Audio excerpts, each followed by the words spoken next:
Се разгорува ли битката во власта кој од економските министри ќе ја преживее чистката?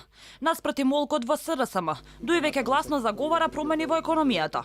Гласноговорник за ова не е Ахмети ниту премиерот Заев, туку вице-премиерот Османи, кој 2 дана поред ја потенцира потребата за јакнување на економскиот сектор, кој досега беше во сенка на политиката.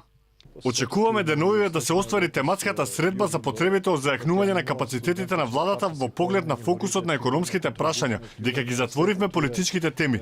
И двајцата лидери на коалицијата имаат свој концепт како треба да се зајакнат тие капацитети и треба да седнат и да донесат конкретни одлуки.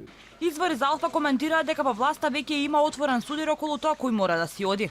Дали министерот за економија Бектиши кој е токму од Дуј, или пак некој од кадрите на СДСМ Тевдовски, Сугаревски или Анѓушев.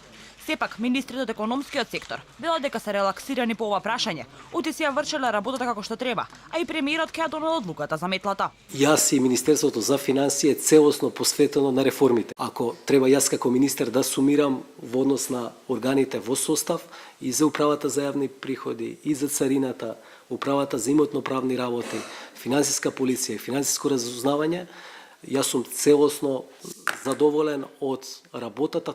Јас комплетно сум релаксиран од тоа прашање.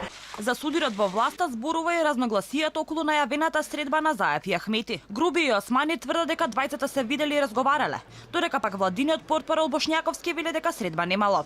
Се видува вчера господинот Заев и господинот Ахмете, има заедничка средба во една компанија во Тетово и секако дека тие комуницираат секојдневно и секако дека ќе се видат. Најавите за метла на Заев уште во старт не идоа на нож во Дуј, откаде реагираа дека тие одговарале само пред нивниот лидер Ахмети. Во меѓувреме, Заев продолжува да размислува и да се консултира, а епилогот го најави за наредниот месец.